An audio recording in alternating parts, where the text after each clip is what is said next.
Welcome to my channel. Today, I have something very special for you, but also a little dangerous for your confidence. I'm going to give you an English challenge that almost every learner fails. In fact, only 1% of English learners get all the answers correct. But don't worry, by the end of this video, you will know every answer. And when you do, you will feel like the smartest English learner in the room. Are you ready to test your English with me? Comment below right now. Do you think you can get 100%? Let's find out. Chapter 1. The 1% Challenge. Imagine this: millions of people around the world are learning English right now. Some are watching videos, some are reading books, some are speaking with friends. But here's the strange thing. If I gave all of them the same test, almost everyone would get some answers wrong. Even people who have studied for years. And do you know how many would get everything correct? Just 1 out of 100. Yes, only 1%. That number is so small it almost feels impossible. But what if I told you, you can be that one person? Would you believe me? I'm telling you now, you can. And today, you're going to take that challenge with me. I know what you're thinking. Why would I fail? I've learned so many words. I know grammar. I can understand some English movies. But here's the truth. English is not about remembering 1,000 rules or memorizing difficult words.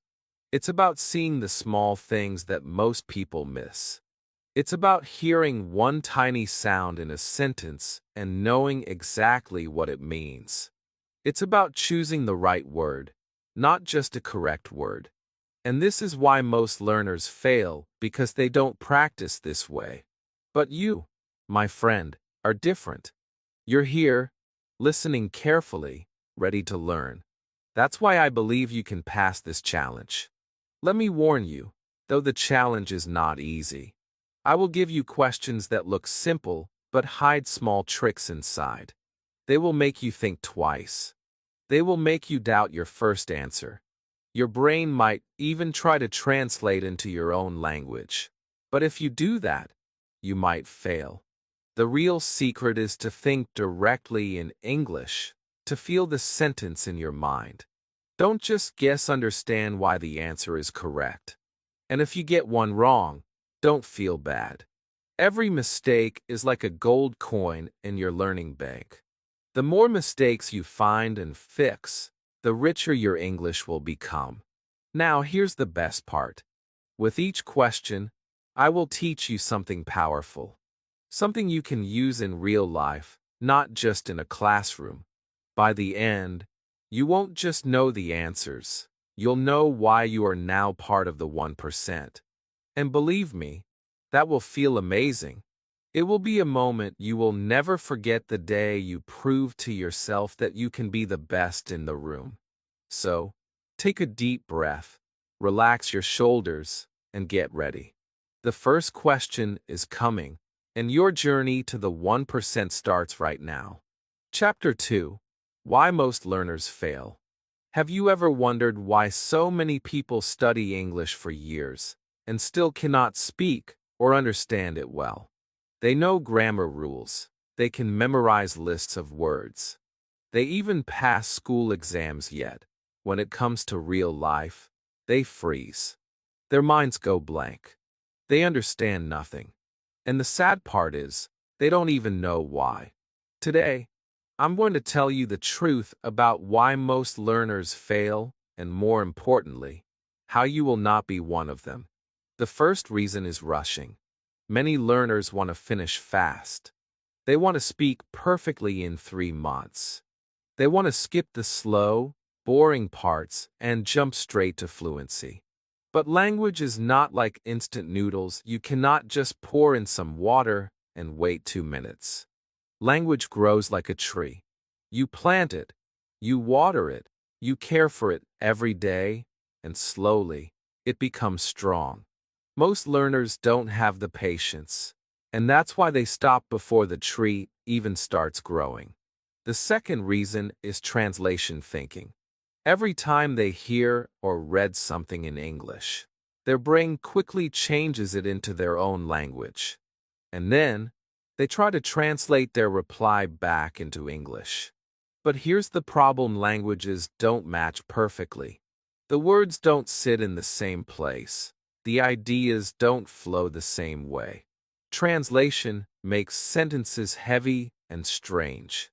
It's like trying to run while carrying a bag of stones.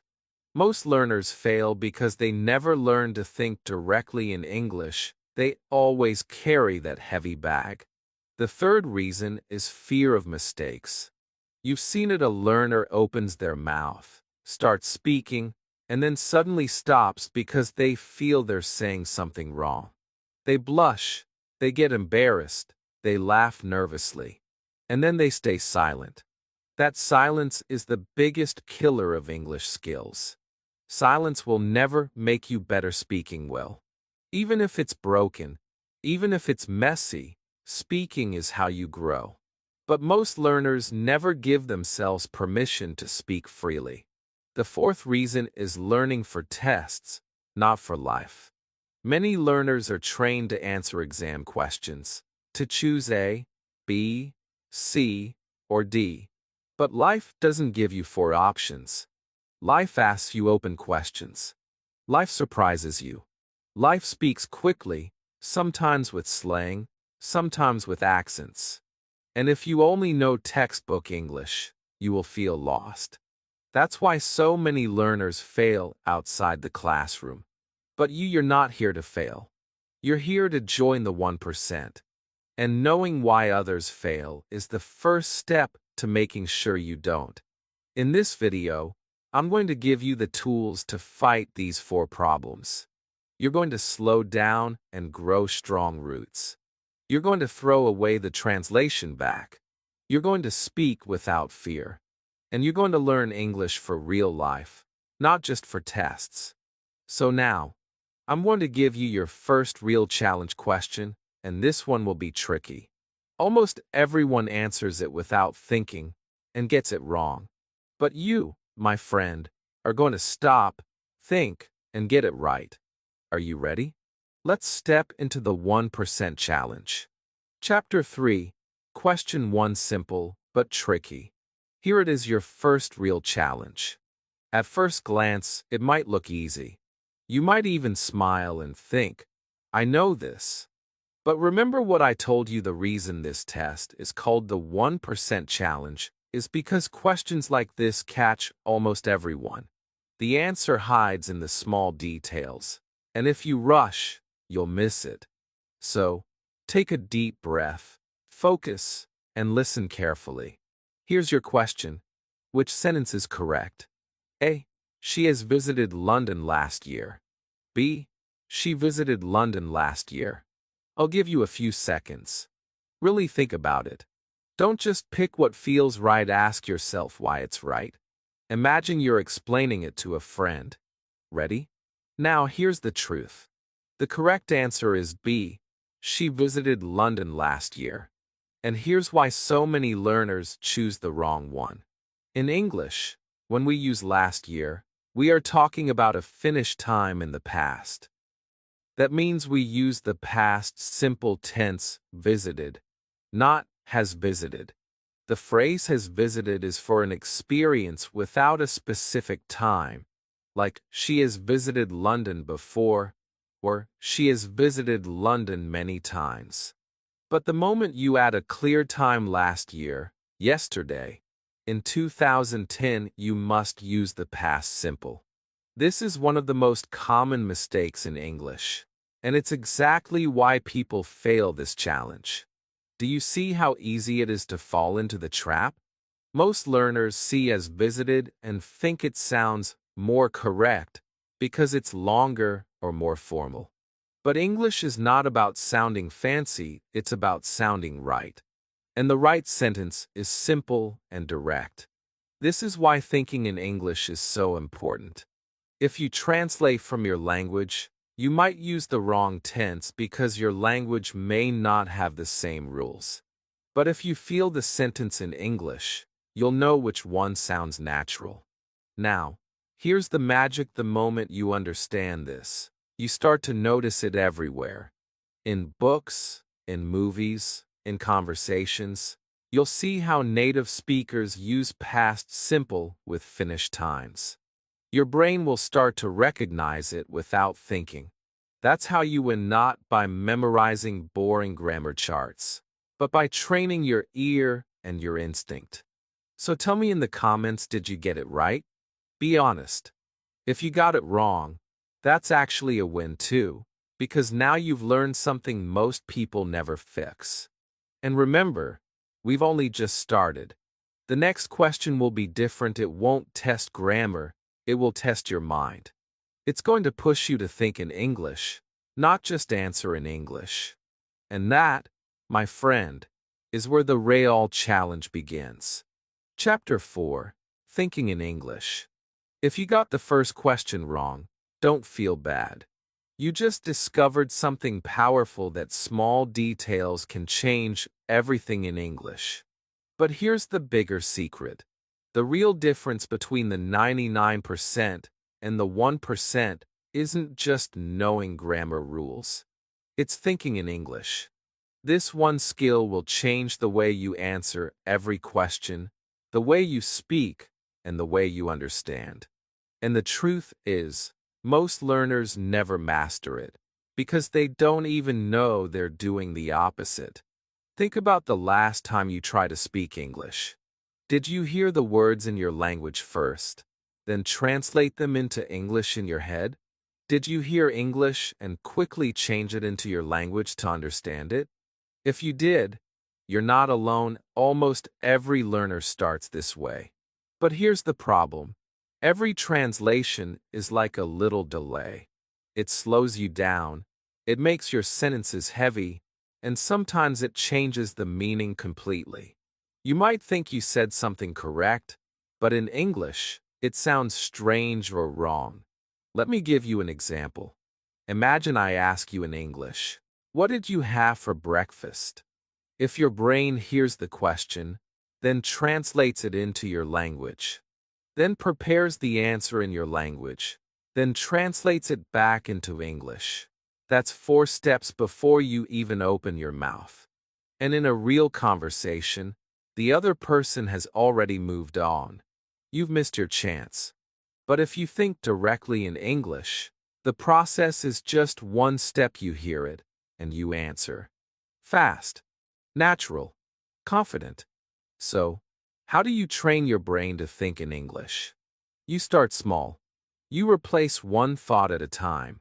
When you wake up, instead of saying to yourself in your language, "I need to brush my teeth," you say it in English, "I need to brush my teeth." Instead of looking at a chair and thinking of the word in your language, you think, chair. It feels strange at first, but slowly, your brain gets used to it. And one day, without noticing, you'll realize you just had a full thought in English without translating. That's the moment you become faster, clearer, and part of the 1%. Here's why this matters for our challenge. Every question I give you from now on will be easier if you think in English. You won't be translating the options. You won't be confused by word order. You'll just know. That's what native speakers do. They don't solve English, they feel it. And the more you think in English, the more you'll feel the right answer before you even explain it. Now, I want you to try something with me before we go to the next question. Look around you right now, find one object, any object. Name it in English. Then say one simple sentence about it in English. For example, "This is my cup." Or, "The window is open." Do it right now, out loud if you can. That's the start. That's how you build the habit. Because in the next chapter, I'm going to give you a listening challenge. This one will test if you can hear English and understand it directly, without translating at all. It's one of the biggest skills you need to win the 1% challenge, and most people fail it. But I think you can pass. Are you ready? Chapter 5, Question 2, Listening Carefully. Now we are going to test one of the most important and most ignored skills in English: listening. You might think listening is easy. You just hear the words, right? But the truth is, most learners don't really listen in English. They hear the sound, but their brain is already busy translating, guessing, or worrying about the next sentence. And that's why they miss the small details, the details that can change the whole meaning. In fact, this is the point where most learners fail the challenge, because they're not ready to listen carefully. But you are here, and today you will be different.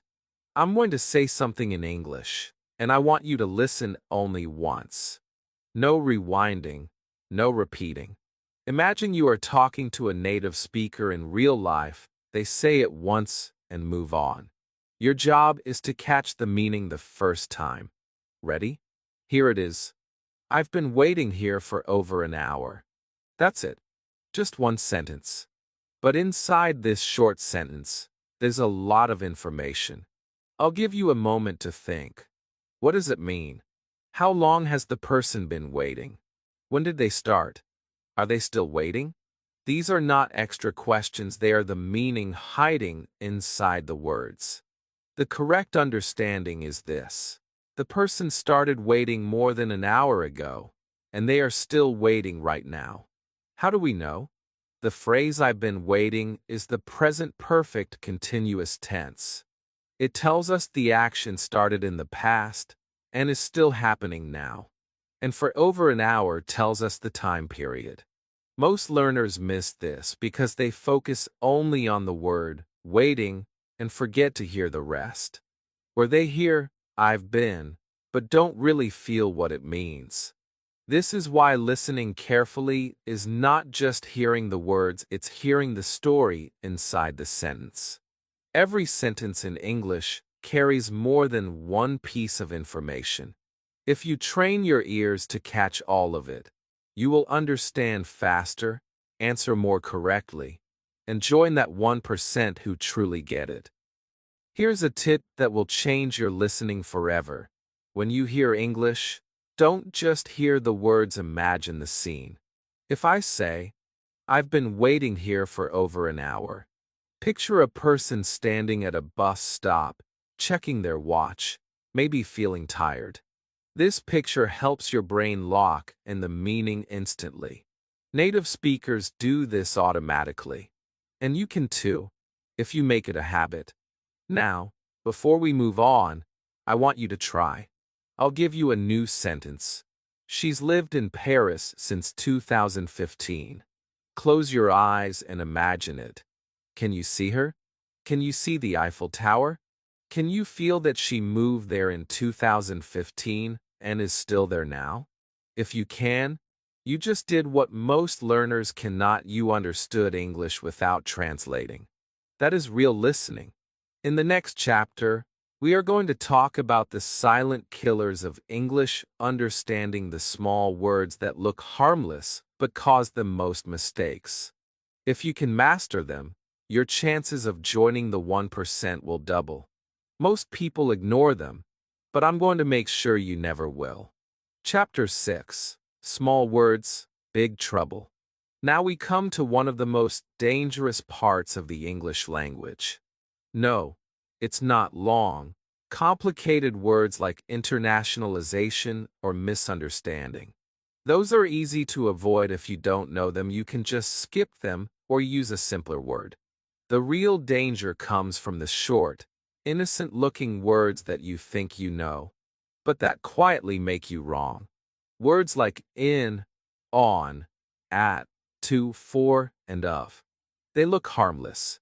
They're only 2 or 3 letters long, but they can completely change the meaning of your sentence, and most learners don't even realize they're making a mistake. I call these silent traps because they don't make loud mistakes. If you say, "I'm in the bus," instead of "I'm on the bus," people will still understand you. They won't stop you, but inside their mind, they know you're not speaking like a native. And when you make too many of these small mistakes, people start to think your English is not as strong as it could be. These words are like little cracks in a wall. They don't destroy the wall immediately, but they make it weaker over time. Here's the tricky part. In your language, these small words may work differently.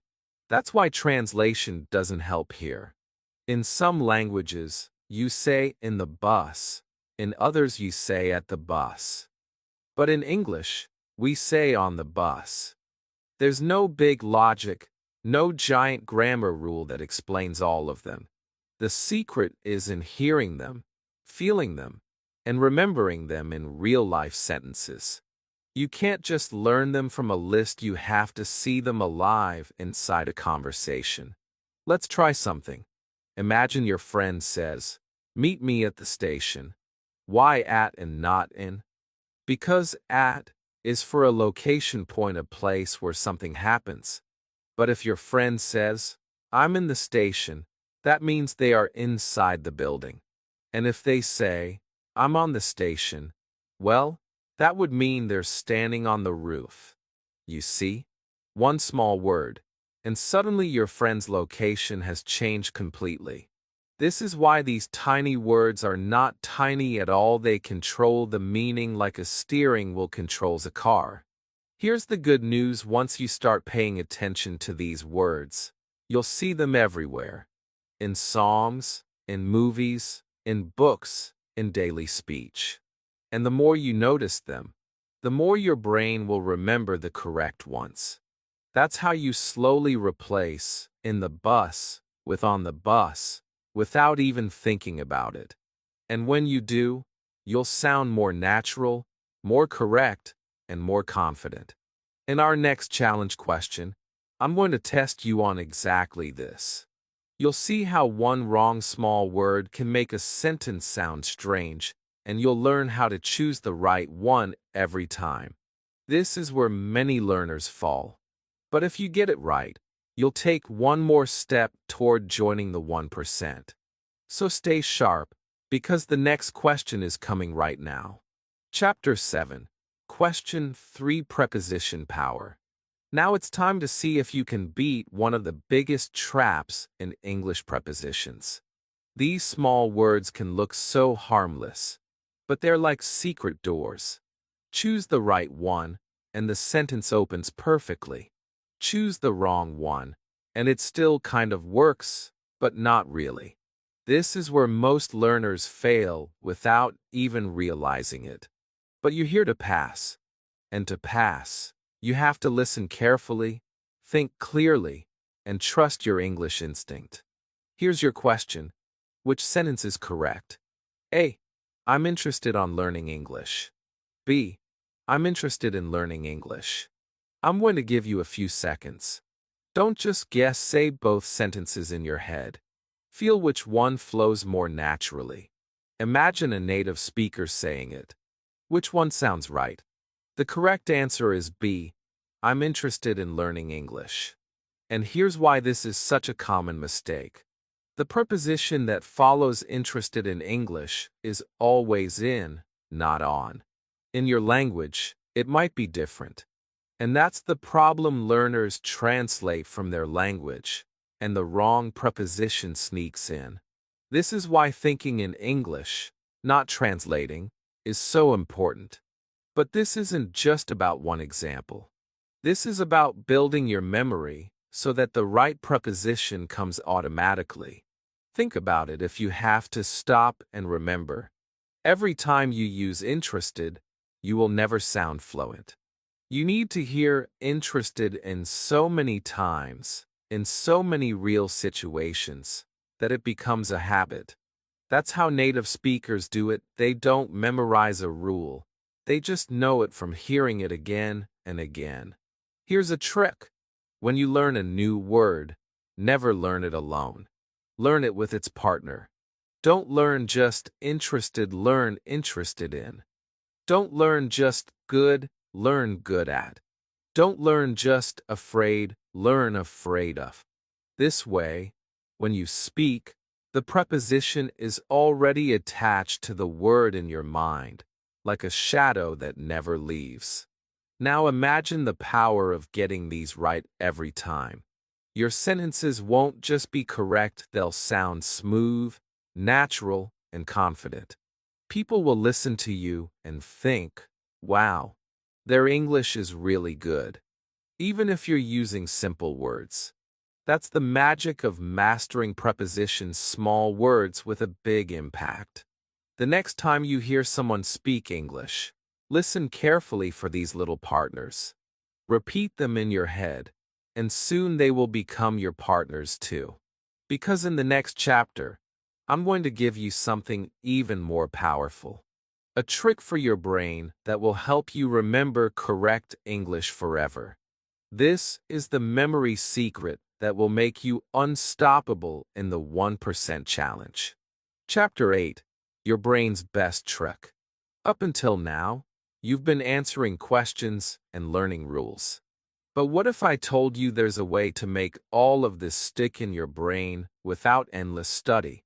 A way to remember the correct answers so well that, even years from now, they will come out of your mouth without you thinking?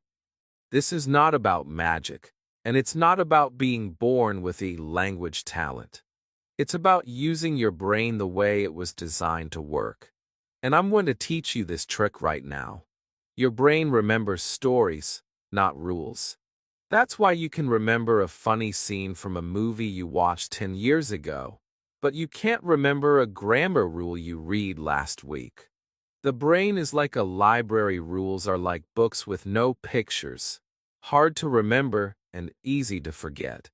Stories are like colorful picture books. Your brain opens them automatically. So here's the secret. Attach a story, an image, or a feeling to every piece of English you learn. Let's go back to the preposition example. I'm interested in learning English. If you try to remember it as just a rule, interested plus in, it will disappear from your memory in a few days. But if you create a picture in your mind, maybe you see yourself holding a giant open book with the words English glowing inside, and you are leaning forward into it, showing you are interested in, your brain will keep that picture. And the next time you want to use the phrase, the picture will appear and the words will come with it. This works for every part of English: tenses, vocabulary, pronunciation. If you make your learning emotional and visual, you are giving your brain what it loves. Another example, you learn on the bus. Instead of repeating it 50 times in your notebook, imagine sitting on top of a giant red bus in London, feeling the wind in your hair. Now your brain doesn't just know on the bus, it feels it. And feelings are unforgettable. You can also use the memory hook method. This means you connect new English to something you already know. For example, if you learn, she's lived in Paris since 2015, connect it to someone you know who moved to a new city. Picture their life there. This hook ties the new English to an existing memory, making it stronger. The brain doesn't like isolated information, it loves connections. Here's the most powerful part. You can start using this trick right now. After this video, take just 3 sentences from what you've learned today. For each one, close your eyes, make a clear mental picture, and give it a small story. Do this, and you will remember them for months, maybe years, without even trying. That's how the 1% train, not just by studying harder, but by studying smarter. In the next chapter, I'm going to put this to the test.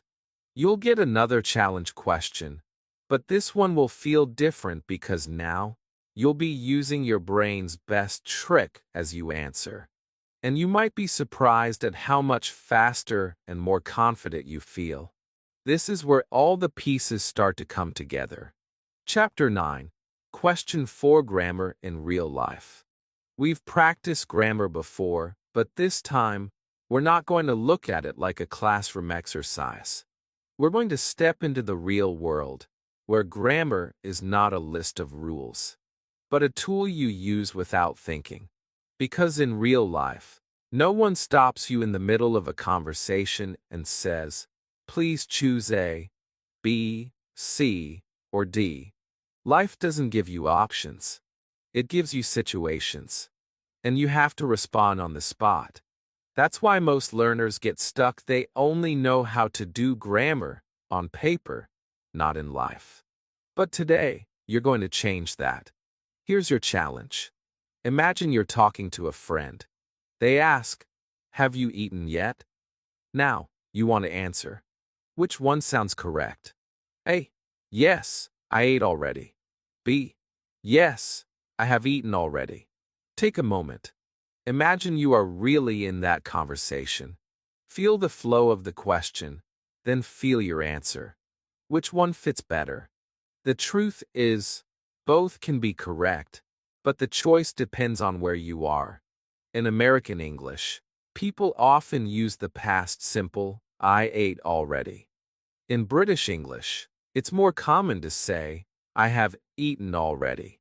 This is where real-life grammar is different from textbook grammar. A book might tell you one answer, but the real world is more flexible. And if you want to be in the 1%, you need to know how to live in that flexibility. This is why context matters. Grammar is not just about right or wrong. It's about choosing what works best for the situation you're in. If you're talking to an American friend, "I ate already" will sound completely natural. If you're in London, "I have eaten already" will sound more like a native speaker. The rule is the same. The present perfect connects the past to the present, but usage changes depending on the environment. And the 1% learners know how to adapt without hesitation. Here's the mistake most learners make. They memorize one version, and when they hear a different one, they panic and think it's wrong. But it's not wrong, it's just another way of speaking. This is why I always say, don't just study grammar from one book or one teacher. Expose yourself to real conversations, movies, and different accents. Your brain will learn to switch gears and choose the right style for the moment. Now, I want you to picture this. You're in a cafe, a waiter asks, "Have you eaten yet?" You answer naturally, without thinking, in the style that fits the person you're talking to. That's when you know you're no longer a textbook learner, you're a real English speaker. In the next chapter, we're going to talk about something even more important than grammar: your confidence. Because even if you know every answer, if you don't believe in yourself, you'll hesitate, and hesitation will make you lose. But if you can control your confidence, you'll win this challenge before the last question even comes. Chapter 10: Confidence versus Guessing. We are getting close to the end of the 1% challenge. By now, you've answered tricky grammar questions, spotted small word traps, and learned secrets for remembering English forever.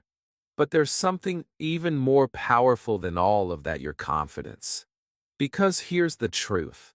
You can have all the knowledge in the world, but if you don't believe in yourself, you will lose to someone who has less knowledge but more courage. Confidence decides how you answer, how fast you react, and how other people hear you. Think about it. Have you ever known the right answer but stayed silent because you were scared of being wrong? Or maybe you said it, but your voice was quiet and unsure, so the other person didn't really trust it? That's what happens when confidence is missing. And in English learning, hesitation can be your biggest enemy.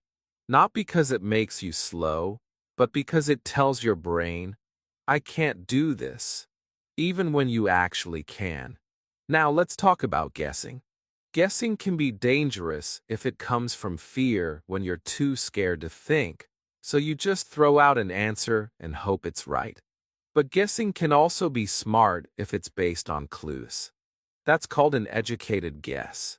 Native speakers do this all the time. They don't know every fact, but they listen for hints, watch for body language, and use what they already know to make the best choice.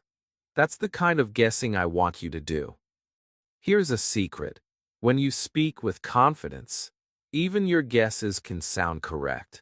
People will believe you, and more importantly, you will believe you. Confidence is not about knowing everything, it's about trusting yourself to figure it out in the moment.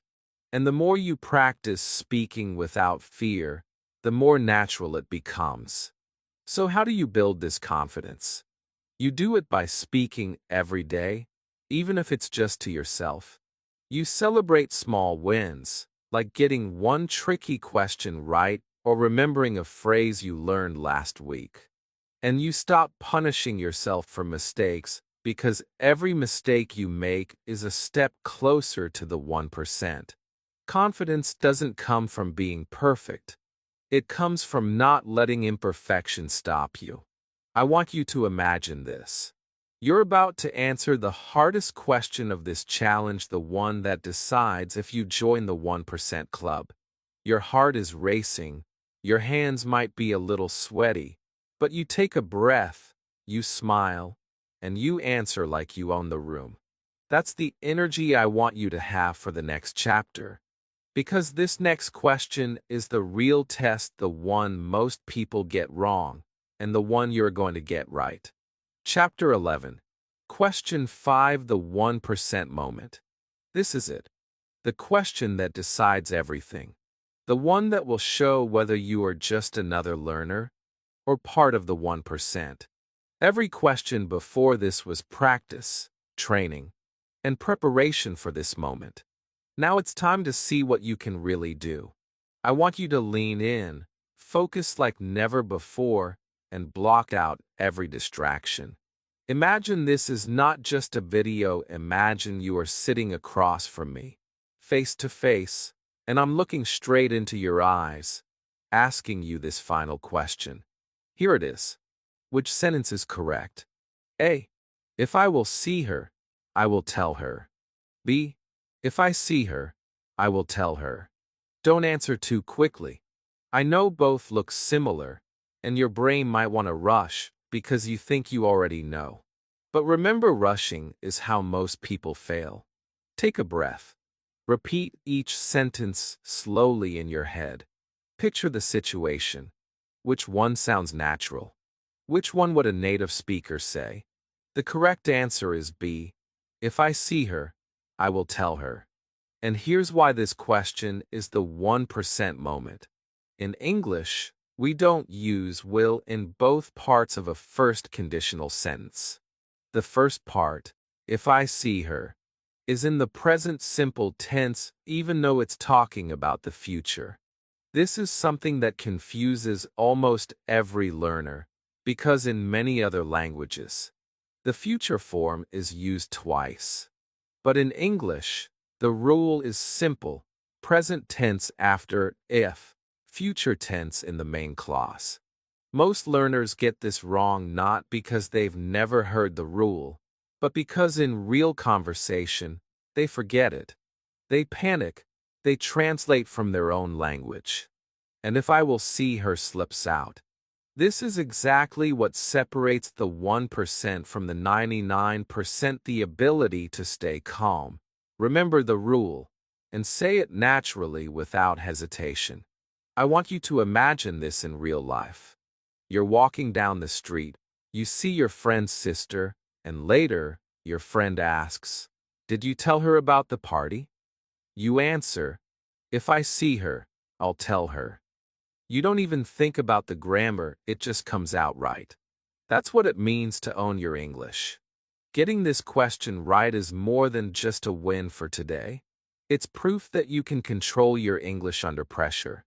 It's proof that you can slow down, think in English, and choose the correct sentence, even when it's tricky. That is the skill that will make you a fluent, confident speaker. And now, there's only one thing left: your final breakthrough. Because in the next chapter, I'm going to show you how to take everything you've learned in this challenge and turn it into a daily habit. That way, this is not just the end of a video, it's the beginning of your new English life. Chapter 12, Your English Breakthrough. You made it. You've reached the end of the 1% challenge. Think about that for a moment. You started this video not knowing if you could answer all the questions.